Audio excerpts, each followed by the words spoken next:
ఎప్పుడైనా ఎక్కడైనా మీ చేతిలోనే వార్తా ప్రపంచం.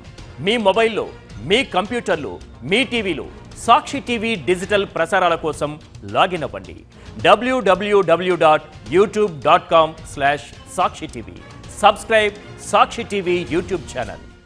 ఇవాళ టాలీవుడ్లో నిర్మాతల పరిస్థితి ఎలా ఉందంటే, నవమాసాలు మోసే ఒక బాలింతరాలు పురిటి నొప్పులు ఎలా పడుతుందో అలా తయారైంది ఒక తెలుగు అగ్ర నిర్మాతల పరిస్థితి. అందరి గురించి కాదు, కొంతమంది నిర్మాతల పరిస్థితి. అయితే పెద్ద పెద్ద సినిమాలు, ప్రెస్టీజియస్గా తీసే సినిమాలు, పాన్ ఇండియా బేస్ చేసే సినిమాల వెనకాల పరిస్థితి అయితే చాలా దారుణంగా ఉంటుంది. అన్ని సినిమాల గురించి మనం మాట్లాడట్లేదు, కానీ ఇప్పుడు ఈ మధ్యకాలంలో అంటే ఈ శుక్రవారం రిలీజ్ అయిన పవన్ కళ్యాణ్ సినిమా ఏదైతే ఉందో, హరిహర వీరమల్లు సినిమా రిలీజ్కు ముందు ఎటువంటి ఇబ్బందులు పడ్డాడు నిర్మాత ఏఎం రత్నం అనేది ఒక్కసారి గుర్తుంచుకోవాలి. ఎందుకంటే అతని పాత అప్పులు ఎప్పుడో 2006లో పవన్ కళ్యాణ్ హీరోగా చేసిన బంగారం సినిమా అప్పులు కూడా గురువారం రిలీజ్ అయితే బుధవారం రాత్రి సెటిల్ అవ్వాల్సి వచ్చింది. అంటే పాత అప్పులు, ఆక్సిజన్ మూవీ 2017లో తీశారు. ఆ సినిమా అప్పులు కూడా క్లియర్ అయితే కానీ ఆ సినిమా రిలీజ్ కావడానికి లేదు. అంటే ఒక నిర్మాత ఎన్ని అష్ట కష్టాలు పడే నిర్మాత సినిమా రిలీజ్ చేయాల్సి వస్తుంది. ఈ దుస్థితి అంతా ఎందుకు వస్తుంది?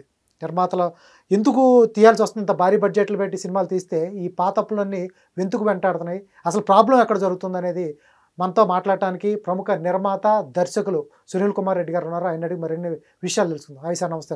నమస్తే సార్. హరిహర వీరమల్లు 5 సంవత్సరాల నుంచి ఆ సినిమా తీస్తూ వస్తున్నారు. సినిమా ఈ గురువారం రిలీజ్ అయింది. రివ్యూ గురించో సినిమా బాగుబోగుల గురించి పక్కన పెడితే ఆ సినిమా రిలీజ్ అవ్వడానికి పడ్డ కష్టాలు మామూలు కష్టాలు కూడా కాదు. ఎందుకని ఏఎం రత్నం మంచి నిర్మాత, ఒకప్పుడు ఏఎం రత్నం సినిమాలు అంటే మంచి మంచి సినిమాలు, ఒక్కొక్కడు జెంటిల్మెన్, ఇవన్నీ అద్భుతమైన సినిమాలు. ఒక్కొక్కసారి చూసుకుంటే ఎక్కడికి వెళ్ళిపోతుంది ఏఎం రత్నం, ఏంటి సినిమాను రిలీజ్ చేసుకోలేని పరిస్థితి ఏంటి, ఎందుకు వస్తుందండి సార్? సో మీరు చెప్పినటువంటి ఏ సినిమాని ఆ సినిమాని ఇండిపెండెంట్గా చూడలేని ఒక పొజిషన్లోకి వచ్చిందండి. అంటే ఈ సినిమా బడ్జెట్ ఎంత అయింది ఎగ్జాక్ట్గా అనే దానికంటే కూడా ఆ గత సినిమాల తాలూకా అప్పులు అవన్నీ రావటం, అండ్ దట్టు ఆ అప్పులు అనేవి ఎలా ఉంటాయంటే ఫిల్మ్ ఇండస్ట్రీలో ఎక్కడైతే రిస్క్ ఎక్కువగా ఉంటుందో, ఇంక్లూడింగ్ హౌసింగ్ ఫైనాన్స్ చేసేవాళ్ళ దగ్గర కూడా కమర్షియల్ దానికి ఒక రేటు, ఒక ఇంట్రెస్ట్ ఇస్తారు, అలాగే ఒక పర్సనల్ లోన్కి ఒక ఇంట్రెస్ట్ ఇస్తారు, మారుతూ ఉంటుంది. సినిమా బీయింగ్ హై రిస్క్ జోన్లో ఉన్న ఒక ఇది కాబట్టి ప్రైవేట్ ఫైనాన్సింగే ఉంటుంది. ఎందుకంటే దానికి ఒక రెగ్యులేటెడ్ ఫైనాన్సింగ్ లేదు. That is the most unfortunate thing. ఎందుకంటే సినిమాని ఒక ఇండస్ట్రీగా గుర్తించినా కానీ ఫిల్మ్ మేకింగ్ని బ్యాంకింగ్ సపోర్ట్ అయితే మనకు లేదు కాబట్టి మనం ప్రైవేట్ ఫండింగే తీసుకోవాల్సి వస్తుంది. Sincere thanks to our banks అని పెట్టి యాక్సిస్ బ్యాంకు, ఐసిఐసిఐ బ్యాంక్ అని ఇస్తూ ఉంటారు కదా, వాళ్ళు ఎవరు? అది వాళ్ళు ట్రాన్సాక్షనల్ తాలూకా ఇదే తప్ప ఇట్ ఈస్ నాట్ ఫండింగ్ ఉండదు. అక్కడి నుంచి ఫండింగ్ అని అంటే ఏ బ్యాంకు కూడా ఫైనాన్స్ చేసే ఇది లేదు. గతంలో ఒక టైంలో ఇన్సూరెన్స్ కూడా పెట్టాలి అని ఆలోచించారు, ఇన్సూరెన్స్ ఇచ్చారు కూడా. తాళ్ళు లాంటి కొన్ని సినిమాలు ఇన్సూరెన్స్ చేయించడం జరిగింది. అలాగే రామానాయుడు గారు కూడా ఒక ఫిల్మ్ని, హిందీ ఫిల్మ్ని ఇన్సూర్ చేయించారు. ఎందుకంటే ఒక సడన్గా ఒక అన్ఎక్స్పెక్టెడ్ ఈవెంట్స్ జరిగితే, లైక్ ఫర్ ఎగ్జాంపుల్ కరోనా లాంటిది, అది ఎవరి చేతుల్లో లేని ఒక దారుణమైన డ్యామేజ్, దీన్ని కూడా ఫేస్ చేయాల్సి వచ్చింది, ఈ ఫిల్మ్ కూడా ఫర్ దట్ మ్యాటర్. ఏమవుతుందంటే మీరు స్కేల్ పెరుగుతూ ఉన్న కొద్దీ అందరూ కూడా బిజీ టెక్నీషియన్స్, బిజీ ఆర్టిస్టులు ఉండటం వలన వాళ్ళందరినీ ఒక పర్టికులర్ డేట్కి తీసుకొని రావడం చాలా కాంప్లికేటెడ్ అయిపోతుంది. ఇట్స్ నాట్ జస్ట్ హీరోయినే కాకుండా క్యారెక్టర్ ఆర్టిస్టులు కూడా అందరూ అన్ని ఇండస్ట్రీస్లోనూ బిజీగా ఉన్న ఆర్టిస్టులు అందరినీ కూడా కాంబినేషన్ తీసుకురావాలి అంటే it becomes a quite a task. అలాంటప్పుడు ఈ కరోనా లాంటిది కానీ, లేకపోతే ఎవరన్నా ఒక ఆర్టిస్ట్కి హెల్త్ పాడవడం కానివ్వండి, ఏదన్నా స్కెడ్యూల్లో చేంజెస్ వచ్చినా కానీ మొత్తం ప్రాజెక్ట్ అంతా కూడా సఫర్ అవుతుంది. కాబట్టి దీనికి ఇన్సూరెన్స్ కూడా చేస్తే బాగుంటుందని ఫిల్మ్ పెద్దలు అడగటం జరిగింది. గవర్నమెంట్ కూడా ప్రపోజల్స్ తీసుకొచ్చింది, నేషనల్ ఇన్సూరెన్స్ వాళ్ళు కొన్ని ఫిల్మ్స్ చేశారు, కానీ ఒక సక్సెస్ఫుల్ మోడల్ డెరైవ్ చేయలేకపోయారు. That is the most unfortunate thing. ఎందుకంటే ఇక్కడ క్యాష్ ట్రాన్సాక్షన్స్ తాలూకా రెగ్యులరైజేషన్ లేకపోవడంలో ప్రైవేట్ ఫైనాన్సింగ్ మీద ఆధారపడాల్సి వస్తుంది. అవి చాలా ఎక్కువ ఇంట్రెస్ట్లతో కూడుకున్నావు కాబట్టి కాంపౌండింగ్ అనేది, ద పవర్ ఆఫ్ కాంపౌండింగ్ మీకు తెలుసు. 2012-16లోనూ ఉన్న తాలూకా రేటు ఆ రోజు తీసుకున్న ₹1 కోటి కూడా ఈ రోజుకి వచ్చేసరికి అది 10 కోట్లైనా ఆశ్చర్యం లేదు. బికాస్ అది ఇలా పెరిగి it snowballs into something big. అవన్నీ కూడా ఇలాంటి ఒక మేజర్ సినిమా రిలీజ్ అయినప్పటికీ ఆటంకాలుగా వస్తాయి. దానికి సెటిల్మెంట్స్ ఇవన్నీ కూడా చేసుకొని సినిమాలు బయటకు రిలీజ్ చేస్తూ ఉంటారు. కొన్నిసార్లు అవంటే బాగా ఎక్సీడ్ అయిపోయినప్పుడు రెగ్యులర్గా ఫ్లోలో ఉన్నారనుకోండి, ఇప్పుడు కంటిన్యూస్గా సంవత్సరానికి 1-2 సినిమాలు తీస్తున్న వాళ్ళకి అడ్జస్ట్మెంట్స్ చాలా తొందరగా అయిపోతుంటాయి. లేదు ఈ సినిమా మీద కొంత పెడదాం, నెక్స్ట్ రాబోయే సినిమా మీద కొంత అప్పుని ట్రాన్స్ఫర్ చేయడం జరుగుతూ ఉంటుంది. ఏం రత్నం గారికి గత కాలంలో కొంత గ్యాప్ రావడం వలన ఆ అప్పులన్నింటినీ తీర్చుకోవడం కోసం ఇదే ఫిల్ము అనే ఒక పొజిషన్ రావటం, ఆ ప్రెషర్ అంతా దీని మీద వచ్చింది.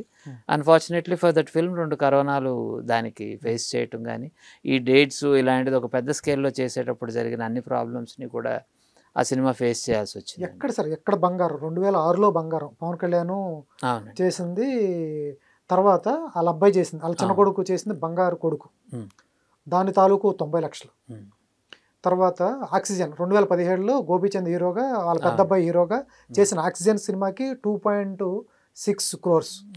ఈ 2 కూడా గురువారం రిలీజ్ అయితే బుధవారం సెటిల్మెంట్కి వచ్చింది.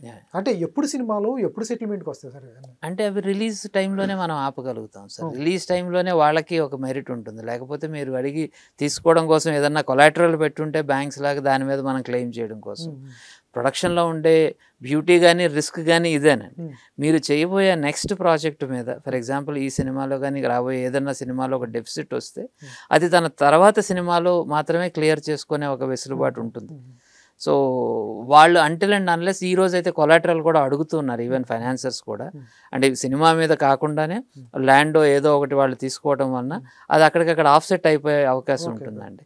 సో ఇలాంటి టైంలో డెఫినెట్గా ఈ సినిమా రిలీజ్ అవ్వకుండా ఆపగలిగితేనే వాళ్ళకి అదొక స్పాట్ అండి, to get the cash back. ఇమీడియట్గా సెటిల్మెంట్ అవుతాయి. సార్ తర్వాత సినిమా రిలీజ్ చేయడానికి ఏం రత్నం గారు చాలా ఇబ్బందులు పడ్డాడు. రిలీజ్ చేయడానికి ఒక 60 కోట్ల వరకు రావాల్సి వస్తే మైత్రి మూవీస్ కానీ హారిక అండ్ యాసిని కానీ వీళ్ళు హెల్ప్ చేశారు అని ఇండస్ట్రీలో టాక్. ఈ ఎంతవరకు నిజం?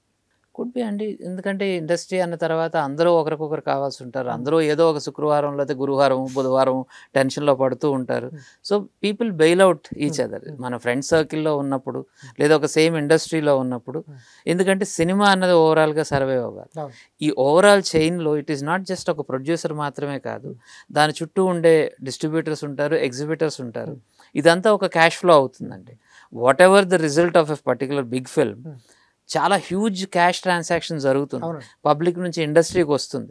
ఇలాంటి క్యాష్ ఫండింగ్ని ఎవరు ఆపుకోవాలని అనుకోరండి.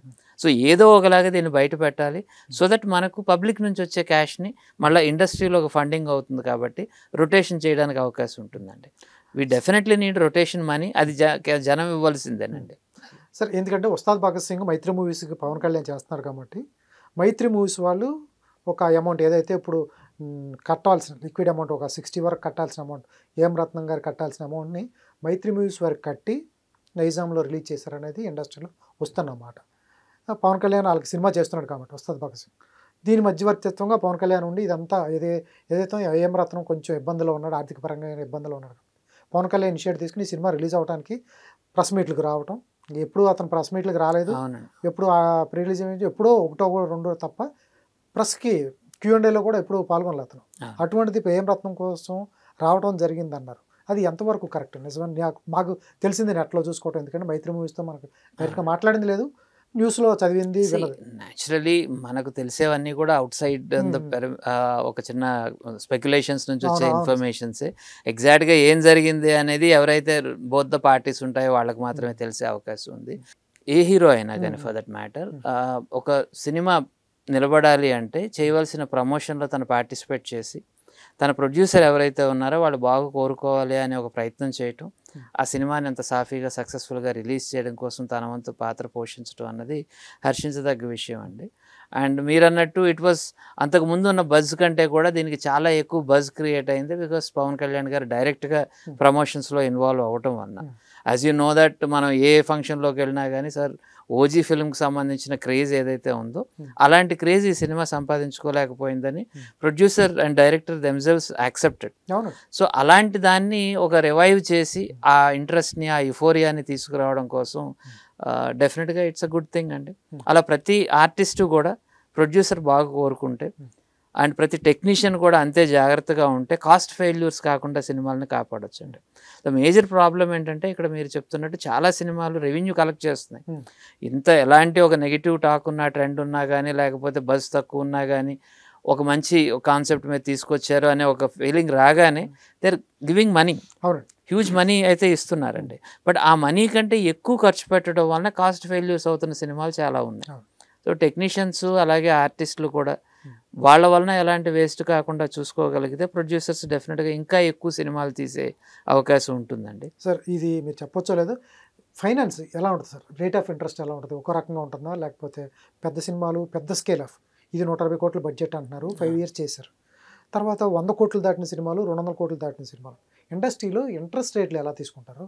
దీనికి మీరు అన్నట్టు అప్పుడు తీసుకున్న ₹1 కోటి వాళ్ళు 10 కోట్లు అవ్వచ్చు అంటారు, 9 కోట్ల ఇంట్రెస్ట్ అంటే అసలు వీళ్ళు ఎంత రేట్ ఆఫ్ ఇంట్రెస్ట్కి వడ్డీలు తెచ్చుకుంటారు ప్రొడ్యూసర్? అంటే ఇట్స్ అ కాంపౌండింగ్ అండి. మనం చూస్తే ఒక మామూలుగా మీరు బ్యాంక్లో పెట్టినా కానీ ఒక ₹1 కోటి ప్రతి 4 సంవత్సరాలకు 5 సంవత్సరాలకు డబుల్ అవుతుంది అనుకుంటే ఎవ్రీ 5 years మీరు ఆ ఎస్పెక్ట్లో కౌంట్ చేసినా కానీ సింపుల్ ఇంట్రెస్ట్లో కూడా అది 10 crores అయిపోతుందండి. ఎందుకంటే every 4 years let us assume it is becoming double. So 1 2 అయింది, 2 4 అవుతుంది, 4 8 8 16 అవుతుందండి. Every 4 years gap. ఎప్పుడైతే టైం పెరుగుతూ ఉంటుందో దాని మ్యాగ్నిట్యూడ్ పెరిగిపోతూ ఉంటుందండి. ఇది మనీ తాలూకా ఇష్యూ ఎక్కడైనా వరల్డ్ వైడ్ ఇదంతా చూసేది. ఇంట్రెస్ట్ అనే కాంపౌండ్ చాలా క్రూషియల్ రోల్ ప్లే చేస్తుంది కంపెనీస్లో కానీ బిజినెస్లో కానీ ఎక్కడైనా కానీ. Debt servicing ₹10 తెస్తారా? అందరూ ₹10కి ఇంట్రెస్ట్ తెస్తారంటారు, ఎంతవరకు? అంటే ఇట్ ఈస్ నాట్ ₹10 ఇంట్రెస్ట్ అండి. యాక్చువల్లీ 3 monthsకి 10% తీసుకోవడం జరుగుతూ ఉంటుంది. దాన్ని మనం 10% అని అనుకుంటాం కానీ బట్ యాక్చువల్లీ ఎఫెక్టివ్గా ఒక 3.5 to 4 rupees పడుతుందండి అది. ఎందుకంటే ఒక 1 crore తీసుకుంటే ఒక 90 lakhs క్యాష్ ఇవ్వటం జరుగుతుంది. ఆఫ్టర్ 100 daysని మళ్ళీ 1 crore పే చేయాల్సి ఉంటుంది అనేది ఒక ఇదండి యూజువలీ ఫైనాన్సింగ్ తాలూకా ఆస్పెక్ట్. సో వాళ్ళు తీసుకున్న టెన్యూర్ బట్టి ఆ ప్రోడక్ట్కి ఉన్న ఒక కాన్ఫిడెన్స్ బట్టి డెఫినెట్గా మన డబ్బులు రిటర్న్ అవుతాయి అనుకున్నప్పుడు తక్కువ ఇంట్రెస్ట్కి ఇస్తారండి. ఎప్పుడైతే బాగా హై రిస్క్ అని అనిపించింది అనుకోండి ఇంట్రెస్ట్ రేట్లు కూడా అలాగే పెరుగుతూ ఉంటాయి. సో ఇది ఇక్కడ చెప్పిందే కాదు, అర్థశాస్త్రం రాసిన మొదటి రోజుల్లోనే వచ్చిన ఇది దేనికి ఎంతెంత ఇంట్రెస్ట్ ఇవ్వాలి అన్నది. రిస్క్ పెరుగుతున్న కొద్దీ ఇంట్రెస్ట్ పెరుగుతూ ఉంటుంది. And they are also willing for that. ఎందుకంటే బికాస్ రెవెన్యూస్ కూడా టర్న్ ఓవర్ తాలూకా గెస్టేషన్ కూడా చాలా ఫాస్ట్గా ఉంటుంది ఇలాంటి బిజినెసెస్లో. సో కాబట్టి న్యాచురల్లీ చాలా ఎక్కువ ఉంటుంది. ఇప్పుడు మీరు కాల్ మనీ అంటారు, అది రోజు రోజుకి కూడా ఇంట్రెస్ట్ ఉంటుందండి. ఎవ్రీ డేలో ఇంట్రెస్ట్ ఉంటుంది. ఎందుకంటే ట్రేడింగ్ చేసేవాళ్ళు ఇమీడియట్గా ట్రేడింగ్ అవుతుంది. మార్నింగ్ బ్యాంక్ టైంలో తీసుకొని మళ్ళీ ఈవినింగ్ బ్యాంక్ టైంకి ఇచ్చేయడం కోసం కూడా చాలా పర్సంటేజ్ ఆఫ్ ఇంట్రెస్ట్లు తీసుకునే సందర్భం ఉంటుంది. It depends on person to person and case to case అండి. రెగ్యులర్గా ఒక సింగిల్ ఫైనాన్స్ దగ్గర తీసుకుంటున్నప్పుడు వాళ్ళకు ఉండే టర్మ్స్ కొంచెం కన్వీనియంట్ టర్మ్స్ కూడా ఉంటాయండి. అండ్ ఇలాంటి పీకల మీదకి వచ్చిన సందర్భాల్లో ఓకే నెక్స్ట్ ఫిల్మ్లో చూసుకుందాంలే అని చెప్పే వెసులుబాటు కూడా వాళ్ళ నుంచి దొరికే అవకాశం ఉంటుందండి. As long as the production house is రన్నింగ్లో ఉన్నప్పుడు ఇవి పెద్ద మేజర్ ఇష్యూస్ కావండి. ఎప్పుడైతే గ్యాప్ వస్తుందో, ఎప్పుడైతే సినారియో చక్రం ఆగుతుందో అలాంటప్పుడు ఇవన్నీ పెద్ద ప్రాబ్లమ్స్గా అవుతాయి తప్ప otherwise it's a routine practice అండి, లైక్ ఎనీ అదర్ బిజినెస్. రెగ్యులర్గా ఉంటే వాళ్ళే వచ్చి ఇస్తూ ఉంటారు. ఈ సినిమాలో కాదు నెక్స్ట్ సినిమాలో చూసుకుందాం అండి, ఈ సినిమాలో 50% తీసుకోండి, ఈ సినిమాలో ఇంట్రెస్ట్ తీసుకోండి అన్నది. ఇంకొకటి సెటిల్మెంట్లు కూడా చేసే అవకాశం ఉంటుందండి. ఎందుకంటే ఇక్కడ కూడా చాలా యూనియన్స్ ఉన్నాయి, లేకపోతే మన ఛాంబర్స్ ఉన్నాయి. ఇంత అంటే మరి ఎక్కువ అవుతుందంటే కొంచెం తక్కువగా నెగోషియేట్ చేసుకుందామండి. ఎందుకంటే లేకపోతే మొత్తానికి ఆగిపోతుంది, అసలుకే మోసం వస్తుంది అన్న ఇంటెన్షన్లో కొన్నిసార్లు ఇంట్రెస్ట్లో వదులుకున్న సందర్భం ఉంటుంది. కొన్నిసార్లు 50%కి 60% కూడా యాక్సెప్ట్ చేసిన సిచ్యువేషన్స్ ఉంటాయండి. ఫైనాన్సెస్ కూడా at the end of the day producer బతకాలనే కోరుకుంటాడండి. ఎందుకంటే ఇది రొటేషన్ మీద జరగవలసిన వ్యాపారం తప్ప మనకు వస్తున్న క్లయింట్స్ అందరినీ కూడా కంప్లీట్ చేసుకొని వెళ్ళిపోతూ ఉంటే మనకు ఉపయోగమే ఉండదు. కాబట్టి we want that running thing to happen in any industry. సరే, ఈ సినిమా కూడా వాయిదాలు పడుతూ వచ్చింది. తర్వాత ఈ వాయిదా కానీ మిస్ అయితే అమెజాన్ ప్రైమ్ వాళ్ళు భారీగా కట్ చేసే అవకాశం ఉంది. కాబట్టి ఇమీడియట్గా అనుకున్న ఈ డేట్కి వేసేసారు. దాంట్లో గ్రాఫిక్స్ వర్క్ బాగాలేదన్నారు, సీజీ వర్క్ బాగాలేదన్నారు. అవన్నీ మనం రివ్యూస్ మాట్లాడుకునేది కంటే కూడా రిలీజ్ డేట్ అనేది పోస్ట్పోన్ అవుతూ ఉంటే అమెజాన్కి వీళ్ళకున్న ఓటీటీ టర్మ్స్లో కట్ అయ్యే అవకాశం ఉంది. చాలా పెద్ద మొత్తంలో అమౌంట్ కట్ చేస్తారనేది ఇమీడియట్గా రిలీజ్ చేయడం జరుగుతుంది. ఎలా ఉంటాయి సార్ ఓటీటీ డీల్స్ను? ఇవాళ రిలీజ్ డేట్కి ఎలా ఉంటుంది లింకు? అంటే ఎవ్రీ ఓటీటీ వాళ్ళకి ఒక టైం స్లాట్స్ పెట్టుకుంటారు. ఇప్పుడు ఫర్ ఎగ్జాంపుల్ మనం 4 వీక్స్ విండో స్లాట్ లేదా 8 వీక్స్ విండో స్లాట్ బట్టి వాళ్ళకి రేట్స్ కూడా ఉంటాయి. రిలీజ్ అయిన డేట్ నుంచి ఒక 4 వీక్స్లో మేము సినిమా వేసుకోవచ్చు అన్నప్పుడు ఒక రేట్ ఇస్తారు. 8 వీక్స్ తర్వాత రిలీజ్ చేయాలి అంటే ఒక రేటు ఇచ్చే అవకాశం ఉంటుందండి. కానీ వాళ్ళు ఆ స్లాటింగ్లో పెట్టుకుంటారు. ఇది రిలీజ్ కాకముందే ఓటీటీ వాళ్ళు తీసేసుకున్నారు కాబట్టి డేట్కి రిలీజ్ చేయాలనేది టర్మ్స్ ఉంటాయి. టర్మ్స్ ఉంటాయండి. ఫర్ ఎగ్జాంపుల్ ఎందుకంటే వాళ్ళు ఈ పర్టికులర్ సీజన్లో మనం రిలీజ్ చేద్దామని వాళ్ళు కూడా ఎవ్రీ ఫ్రైడే లేకపోతే ఎవ్రీ ఇంపార్టెంట్ డేకి వాళ్ళు స్లాట్ చేసుకుంటారండి. ఈ పర్టికులర్ ఫిల్మ్ని ఆ టైంకి పెట్టుకోవాలండి. ఎందుకంటే వాళ్ళ స్పేస్లో కూడా కాంపిటీషన్ ఉంటుంది. If somebody competitor coming with a good film in a given day, ఇతర సబ్స్క్రైబర్స్ లూజ్ అవుట్ అవ్వకుండా వాళ్ళని రిటైన్ చేసుకోవడం కోసం వాళ్ళు కంటిన్యూస్గా ఈ ఫిల్మ్ రాబోతుంది, ఫలానా డేట్కి ఈ ఫిల్మ్ వస్తుంది అనేది వాళ్ళ సబ్స్క్రైబర్స్కి ఒక కమిట్మెంట్ ఇస్తూ ఉంటారు. ఆ కమిట్మెంట్ని ఫుల్ఫిల్ అవ్వాలంటే దాని ప్రకారం వీళ్ళు క్యాలిక్యులేట్ చేసుకుంటారు. దాని ప్రకారమే అడ్వాన్సెస్ కూడా ఇవ్వటం జరుగుతుంది. So the money is locked అనేది వాళ్ళకు కూడా ఇబ్బంది అవుతుంది. కాబట్టి some times they dictate the terms and asking like ఈ రోజు అయితే ఈ డేట్కి అయితేనే మాకు ఓకే ఇది వర్కౌట్ అవుతుంది, లేదు ఎంతకంటే పెరుగుతూ ఉంది అంటే దాని మీద ఉండే ఇంట్రెస్ట్ తగ్గొచ్చు, లేకపోతే అది దాని మీద ఉండే ఓవరాల్గా మెయిన్ థింగ్ ఏంటంటే ఆ స్టీమ్ ఏదైతే ఉంటుందో స్టీమ్ లూజ్ కాకముందే వాళ్ళు దాన్ని అన్క్యాష్ చేసుకోవాలని అనుకుంటారండి.